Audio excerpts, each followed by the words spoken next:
Hi, Ross and Kathy Callaghan here again, and we're not off on another cruise this time. Yes, that's because we're in lockdown. Because of the virus that's been circulating in the world, it means we haven't been able to get out and about despite having 2 cruises booked, and we're not sure whether those will even take place.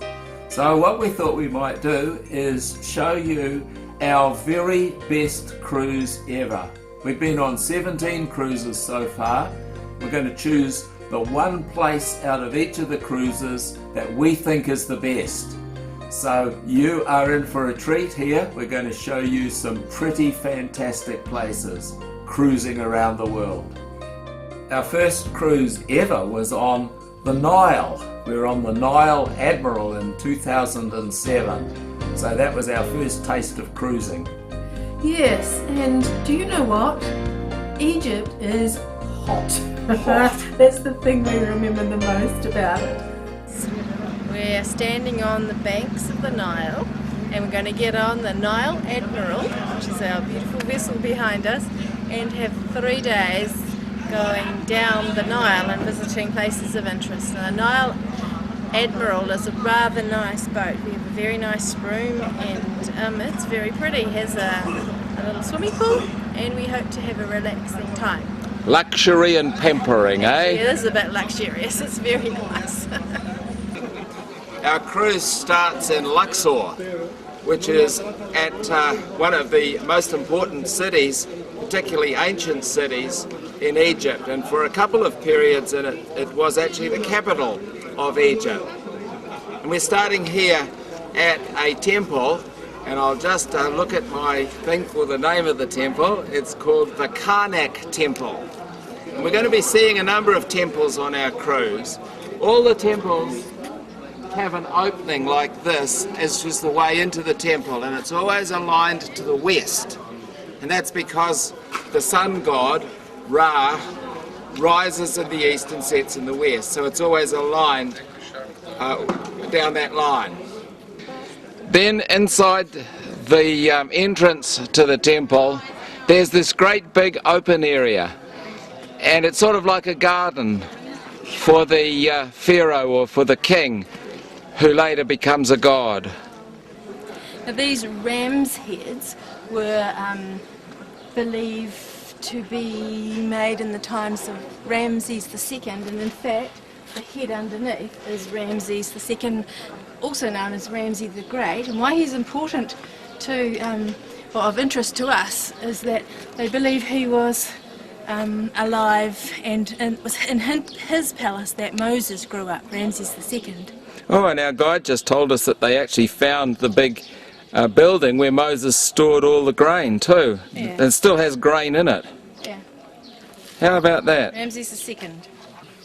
So maybe these are the actual mud bricks that Moses and the Israelites had to make when they were here in captivity. You never know. Fascinating. Behind the open area was the actual temple. And this here is temple of one of the kings, and beautiful sculpture of the king there, Pharaoh. And there is one of his wives. He actually had quite a few wives and fathered 100 kids. Everywhere you find carvings in the monuments using the ancient Egyptian script, and that bit there says about the birth of Ra. See how it's just absolutely everywhere. This temple was built about 1313 before Christ, completed about 1292 before Christ by Ramses II. What do you think? It's very hot. Egyptian. Very hot. Very, very hot. It's amazing, really. You can see the hieroglyphs. Hieroglyphics. Hieroglyphics up there. They all mean something. And some of the original paintwork is still up there. It's fairly well preserved. And did I tell you it was hot? In this temple there are 158 different columns. They're all well decorated, and they held up a massive roof over the top.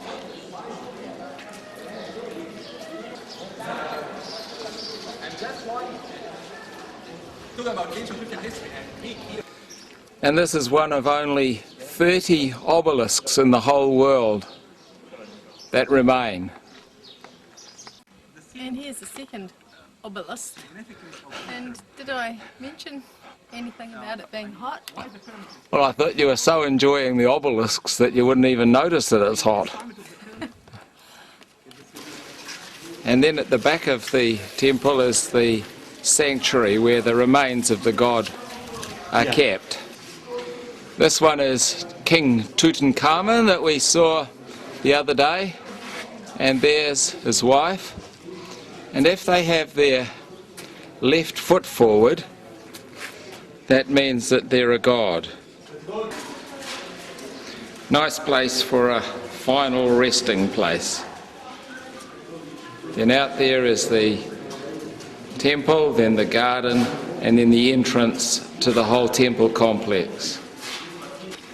And did I mention it was hot? It is hot.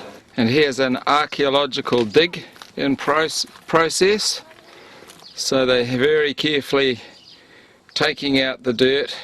It's accumulated over the years, putting it over there, and unearthing the historical remains.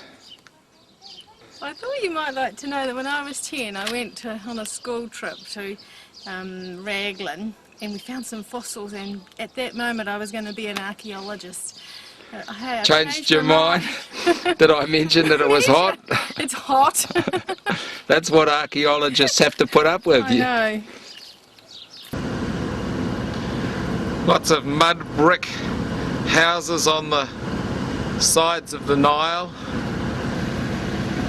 There's about 1 kilometre of lovely, fertile, well-watered soil between the Nile and the desert. And just over there, it's incredibly dry. We're now coming up to the lock, and look at this, everybody's trying to sell you stuff. Hello! Hello! Hello! Excuse me! Hello! Hello! Hi man, how are you? Hello! I'm very well, thank you. Inside? Outside. Oh, very nice. Have a look, lady, have a look! No, it's very nice. No, thank you. No, thank you. Okay then. Bye bye.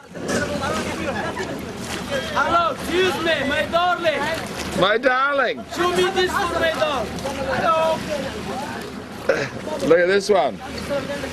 Gee, they're accurate at their throwing. It's all wet. No, thank you. Bye bye.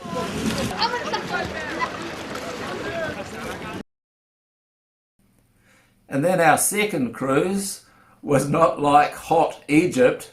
It was to Alaska on Holland America's Amsterdam. That was in 2011. Yes, and that was in the height of summer for Alaska, and we needed all the clothing that we'd taken with us because it was a little bit chilly at times. Well, now we've made it to our first port stop, and we're here in Juneau, the capital of Alaska. And we're going to go and look around the Mendenhall Glacier, look around the town, and go right up the top of the hill and have a beautiful view of Juneau. Juneau is surrounded by the Tongass National Park, which is the second biggest park in the world after the Amazon. And just on its outskirts here is the Mendenhall Glacier. And this is pretty spectacular.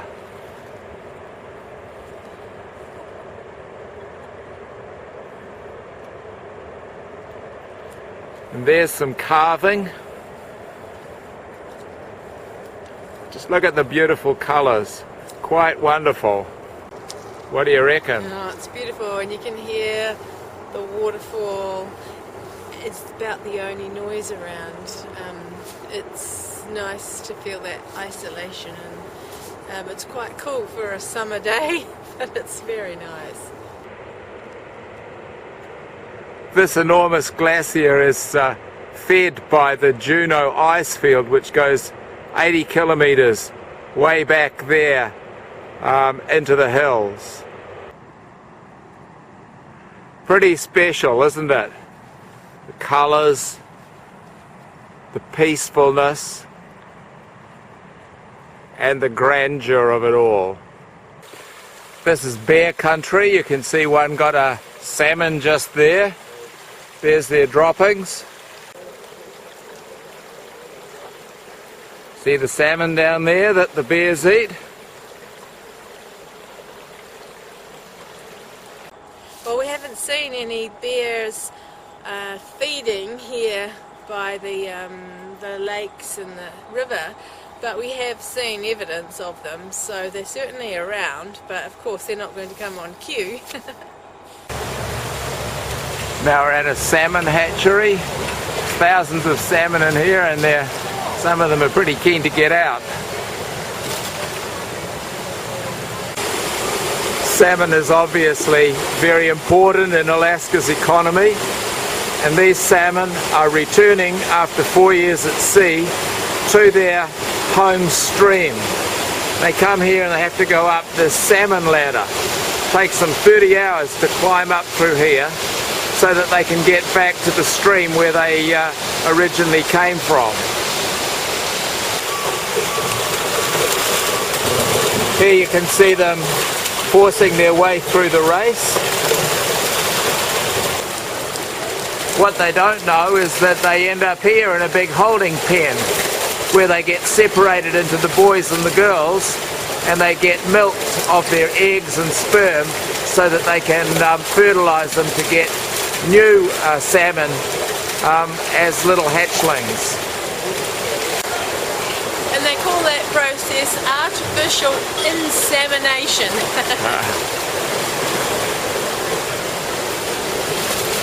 Quite a life being a salmon.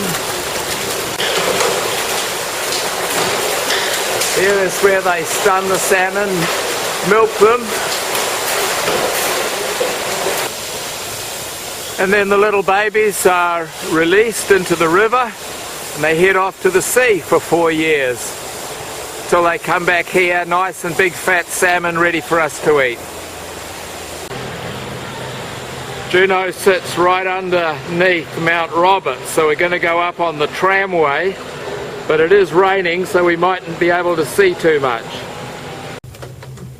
We are now rising through an Alaskan temperate rainforest. We average about 90 inches of rain and 100 inches of snow every year. Due to all of the rain, we get these large trees. Most are hundreds of feet tall and just as old. Here's the view from the top, and you can just see the cruise ship in the distance there, but it's pouring. It's a lovely summer's day in Juneau. It's freezing cold, but it is beautiful, but yeah, it's kind of wet.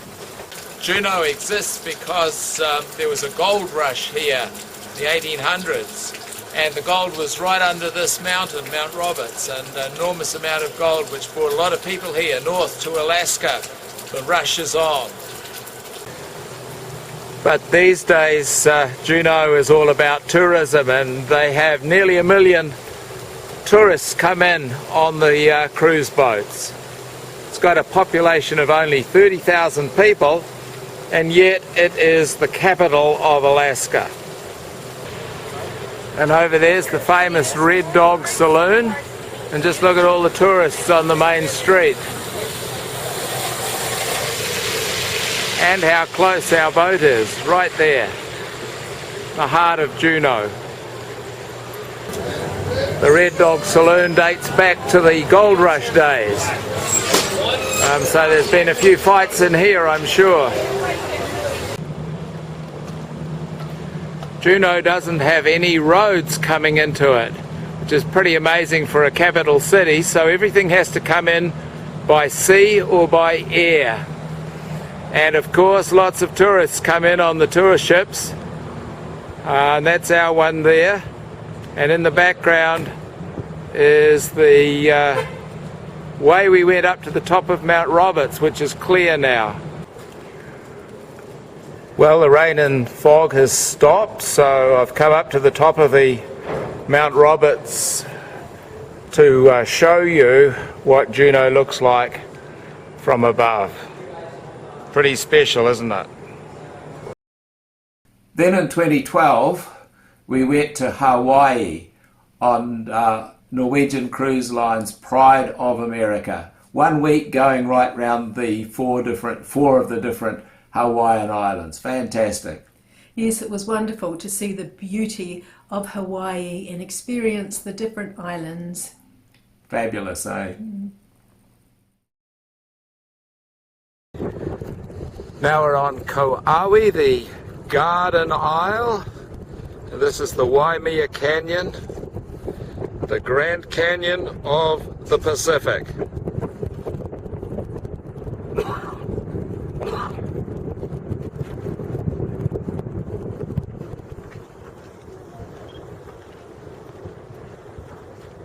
It's the colours that get you, actually, because the Grand Canyon has quite a haze and this doesn't have a haze, so you get to see the colours that are shining, a lot of the red, rich red soil. It's a bit windy up here, but this is really stunning.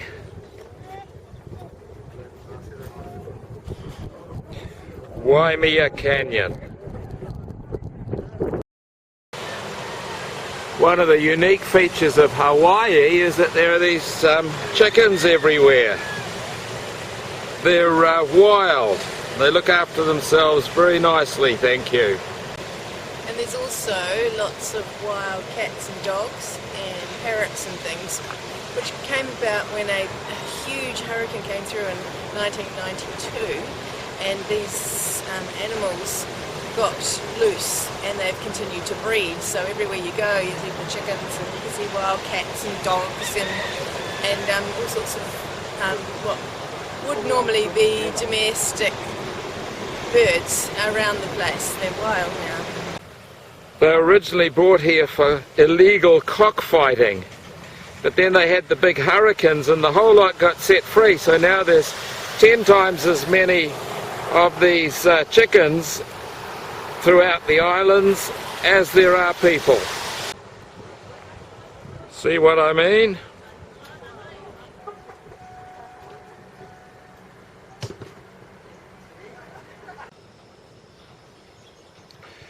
They're just everywhere and they're fearless.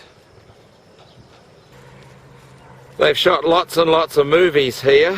This here is King Kong. You can just sort of see a shape of a gorilla there, and also that's the face of a pregnant woman. There's her baby and there's her feet on the right. And there are lots of lovely flowers, frangipani, and of course the hibiscus. Pretty, isn't it? And of course Hawaii is all about orchids. Look at these beautiful flowers. Yeah. And they give you a little orchid like this to put in your hair if you want to. Put it on the left, it means you've taken. Put it on the right, it means you're available. What'll I do? And this is a really interesting plant. This is the cow tree. In the morning the flowers are yellow like this. As the day goes on they become more pink. Then late at night, later on at the afternoon, they're red. And the shape of the leaf is the exact same shape of this island, even with its 7 veins, which are like the 7 rivers that form the island. And over there is Bali High from the musical South Pacific, and this is the Hanalei Valley. Isn't that beautiful? So right here is where South Pacific was filmed. Valley high, They call you where the land meets the sea. Here am I, our special island. Come to me, come to me. Valley high, valley high, valley high. Come see us. And there's Valley High right over there. And lots of different birds. The white ones over there are called booby birds.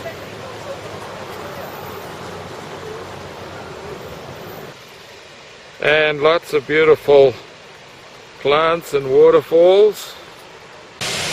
And these are the Wailua Falls.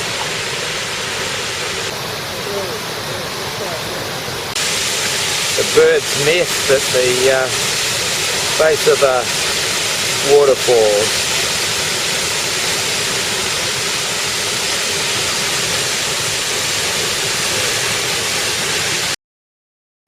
Then in 2013 we had our first cruise to the Pacific, to New Caledonia and Vanuatu on P&O's Pacific Pearl. Fabulous cruise again. Yes, this one was a winter one, and why it was attractive for us was that it left from New Zealand, which is where we live, and so we were able to leave our winter and head off into the islands. And see some fantastic culture. And now we're in New Caledonia, the Loyalty Islands, and this is a little island called Lifou. And now we're in a French-speaking country, so parlez-vous français? Oui, oui. You do? Good. Petit peu. Petit peu. And this time we have to be tended into the island. Lifou is another coral island as compared to a volcanic island. Get the lovely white sands. Lifou's got quite a nice beach. It's a wee bit windy today for snorkeling. This is a Melanesian culture. So we're going to go and start at the High Chief's house. Come in this side. Okay, so let's go have a look. Just move a little bit.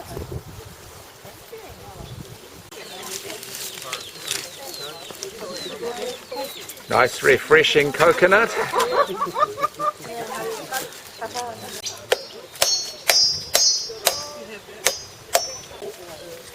Yeah. Now it's ready to eat. Quite soft. And very sweet. Making the banyan, traditional food. So to be back to our bunya, so now everything, the flavor, the chicken and all the projects are inside. Now she has to remove the banana's leaf to be able to receive the juice.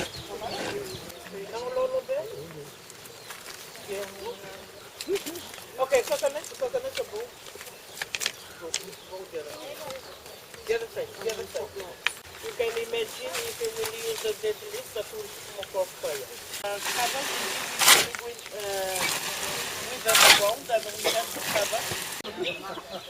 Similar concept to a hangi or a umu, cooking on hot rocks in the ground. And 1 hour later, the bunya looks like this. Delicious. It's like on TV here. 1 hour later, there is another. Okay? In the 2 plates over there, you have banana. The second 2 plates here, you have a yam. After that, you have papaya and chicken. This is the banana.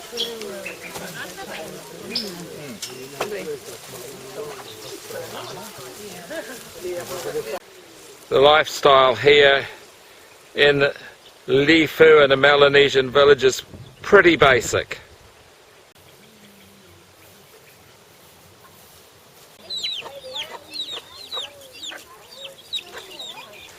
They do try to have nice gardens around their houses, but the houses themselves are pretty simple. There's the pigs, local currency. There's the school. Hello. And then here's the church. Obviously very important in this Melanesian culture. As is the hall where everyone gets together. And they're obviously cooking some food over there. Cooking for a wedding. The pig.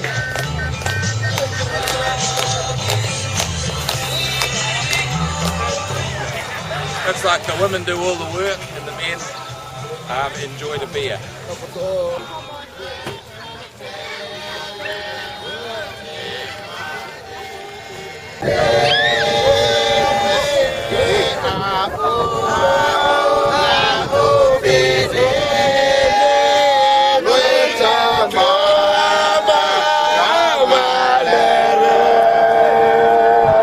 We've been very lucky because we've got a pretty genuine Melanesian experience today. We walk into a wedding and see what goes on here. What a wonderful day.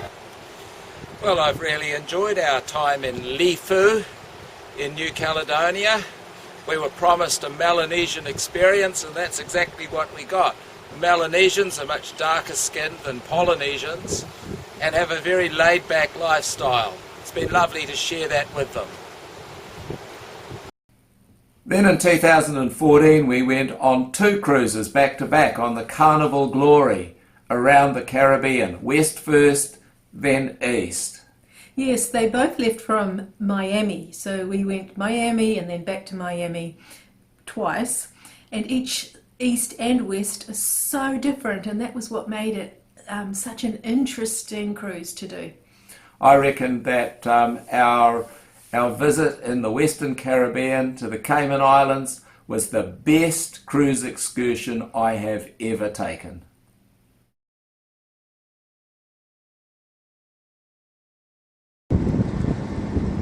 And now welcome to the Cayman Islands, long the home of sailors and pirates. This is Georgetown on Grand Cayman Island. Now it's a major financial centre where people launder their money and keep their big yachts. The Caymans were discovered by Christopher Columbus in the 1600s and were taken from the Spanish by the British in the 1700s, and they're still a British country. Now we're at the Cayman's premier tourist attraction, Stingray City. And what happens here is that you can get up close and personal with a stingray. Very personal. Yeah, apparently they love it when you kiss them. The stingrays are totally in their natural environment, but they get very used to this so they don't sting people. Here comes one here.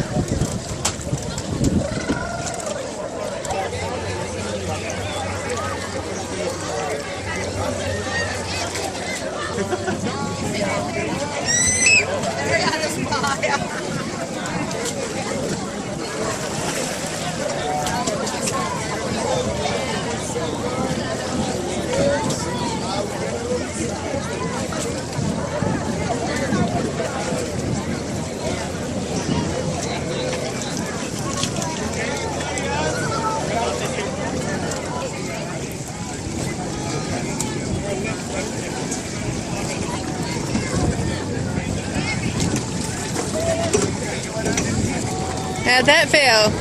That is a pretty amazing experience, isn't it? You don't get up close and personal with stingrays very often.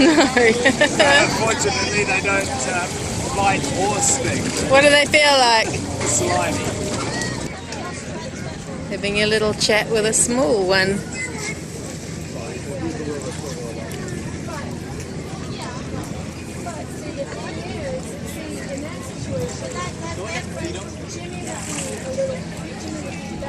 They're so smooth and graceful in their natural environment. It's beautiful. Stingray City is obviously quite a major industry for the Cayman Islands. Wonderful opportunity to have an experience like this. And this place is called Hell. And a lot of people have told me to come here over the years, and they'll be pleased to know that I finally made it. But the good news that even though I did go to hell, ultimately I'm not staying here, I'm going to heaven. And that's why we're going up and not down.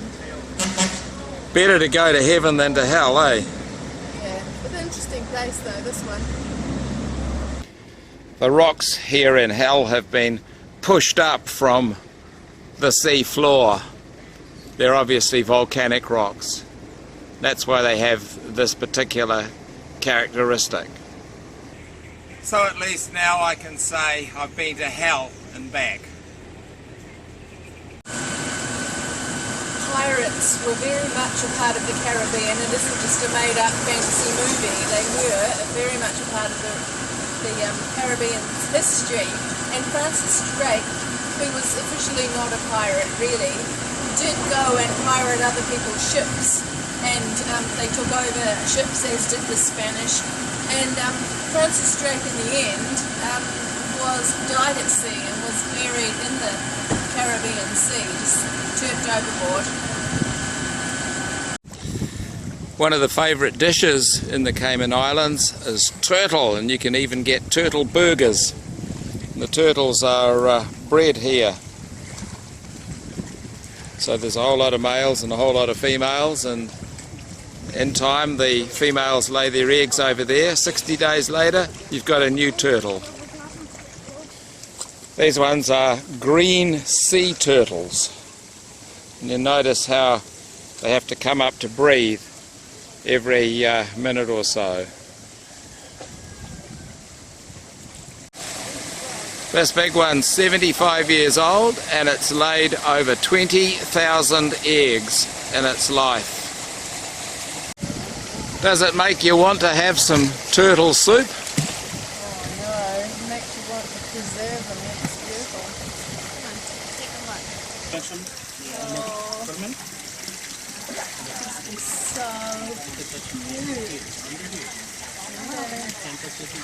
look. That one's called Hurtle. Hurtle the turtle. Could be Myrtle. Oh, Myrtle. No, I think it's Hurtle. These are live eggs, and it takes them about 10 days to get right up to the surface once they hatch. It's about a metre underground. Then they can go to the sea and swim off. Cayman Islands has a totally different feel to the other places that we've been to. Tourism's big here, and the finance industry means that there's a lot more money. And the place feels a bit like Australia, really. And that's helped by being back on the left, driving on the left-hand side of the road. It's been good to come here, though.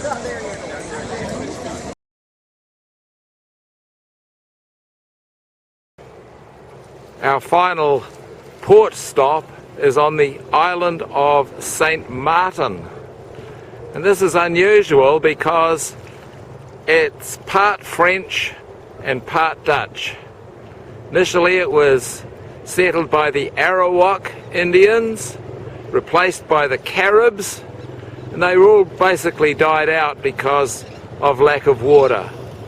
When Christopher Columbus discovered this place in around 1500, the Spanish decided they didn't want to settle here. And it was settled by the Dutch and the French. And ever since, the two nations have sort of clashed slightly till about 1940s. They finally made a treaty and said, well, this half is French and this half is Dutch, and now you've got St. Marten and St. Maarten, and the two parts get on really well. This is Ocean Beach on the French side, and as you can see, this is all about the tourists. But some good snorkeling, so we're going to have a go at that. It's quite an industry here, sitting down on the beach. Within 5 minutes I've been offered a hat, a caftan, a dress, some beads, some hair braiding, a foot massage and a full body massage within 5 minutes of sitting down. So obviously it's a great place to tout your wares here. Well, the snorkeling wasn't very good, but this is yet another beautiful tropical island paradise.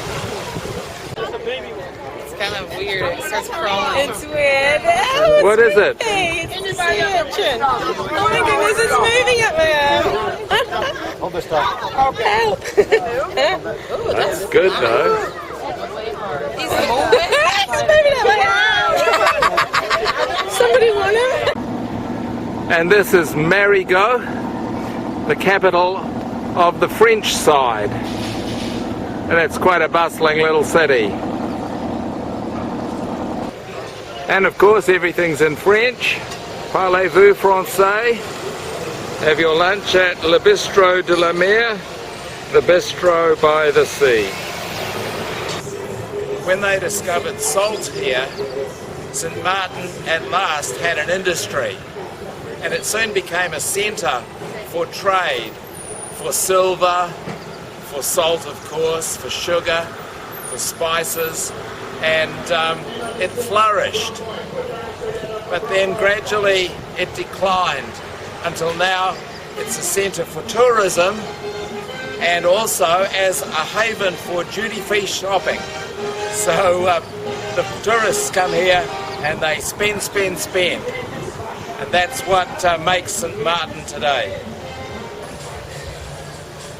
Hope I'll be able to keep her out of there. It's a very good exchange rate. It's not actually correct. The euro is worth a lot more than $1, but it's a pulling in tool to get you in there. Très français, eh? Everything's in euro, whereas on the Dutch side everything's in dollars or guilders. And in 1948 is when they signed the treaty between the French and the Dutch. And ever since, St. Martin, the French and Dutch side, you can just drive from one side to the next. Doesn't matter if you live on the French or the Dutch, and you don't have no problem. And the main tourist attraction on the Dutch side is to stand at the end of the airport and see people getting blown away as the big jets come in. They give you the times when they're going to come in. And people don't seem to care too much about the danger.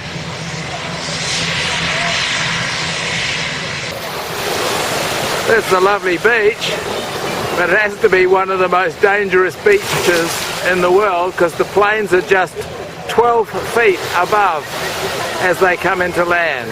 Apparently you can get a dermabrasion from the sand. That gets thrown up by the planes, you mean? They're getting bored while they're waiting.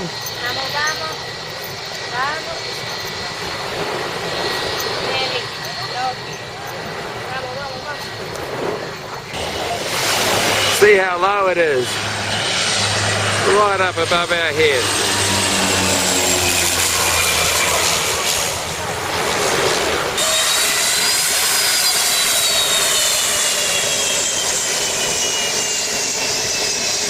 These are the brave ones.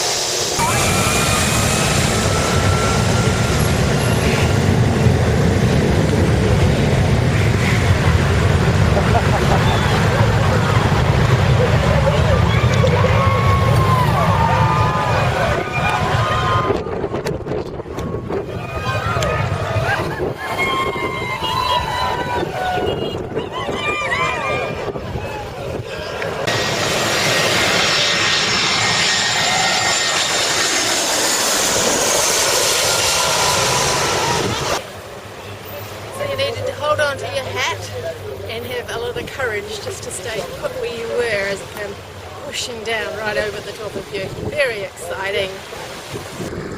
And this is Philipsburg on the Dutch side, the capital of the Dutch side. Pretty nice place, isn't it? The lovely beach over there. Everything set up for the tourist. St. Martin is obviously prospering these days. And back to dock Marten's, which is where the cruise ships dock on St. Marten. And then it's back to the Carnival Glory for the very last time. I must say the offshore excursions to visit the various Caribbean islands have been just fantastic. Really worth visiting. Carnival Glory's got 3,000 passengers, but this one, it's got 6,000, twice as many as ours. I reckon everything gets a bit crowded. So I think we did pretty well on our one, the Carnival Glory. In 2015 we did something a bit different. We went on the Celebrity Millennium up to Asia, departing from Hong Kong, visiting Taiwan, China, Korea and Japan. It was a fantastic cruise. This one left from Hong Kong, so we had to fly up to Hong Kong to leave from there, and it's very difficult to choose out of those different cultures which was the best place, but it was a wonderful cruise. We think you'll like the one we've chosen. And now welcome to South Korea. We're going to be visiting 3 cities in Korea. This is Busan. We're also going to the island of Jeju, and then Incheon, which is the port for the big city of Seoul. Korea is the home of Kia and Hyundai and Samsung, and it's a very go-ahead nation. Busan here is the second largest city, 3.5 million people. With nearby cities it's about 7 million. And you get the best view of Busan from the top of the tower. Busan has the 5th largest port in the whole world. Probably so they can export all those Kias and Hyundais and Samsungs. Certainly is an impressive city. And they're building a tunnel from here, from Korea right through to Japan. So it'll be better linked to the rest of Asia. They sure do pack the population in these Asian cities, don't they? So many people in such a small area. So this is the Korean version of the locks on the bridge. Seems to be a lot of love in Korea.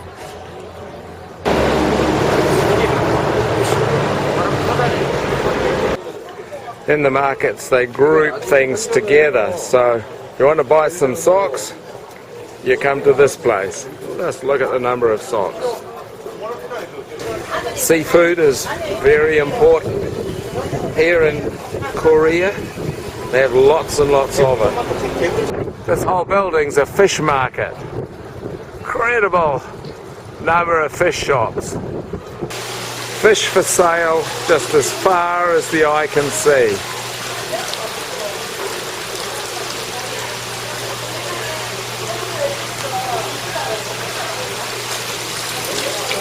Some of these things I have no idea what they are.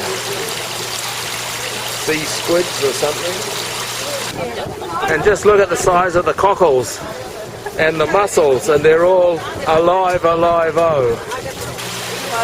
Nice crayfish, crabs.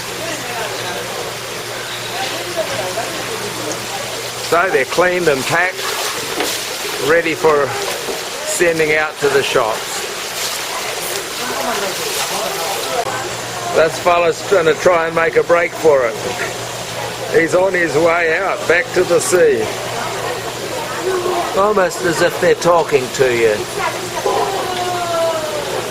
Some of the stuff looks so unappealing. Look at this intestine critter. Oh, the amazing thing is that every day this is fresh. So tomorrow all of this will be happening again. That's incredible.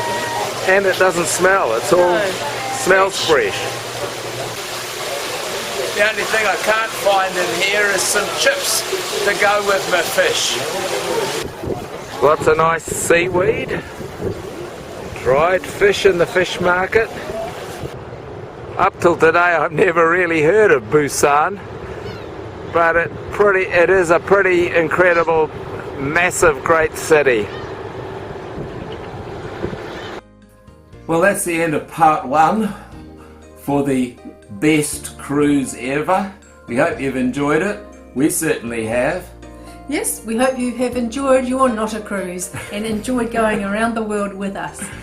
Yes, cruising's great, isn't it? And it's so sad that we can't do it right at the moment. But never mind, virtual cruising is nearly as good. And look out for part 2.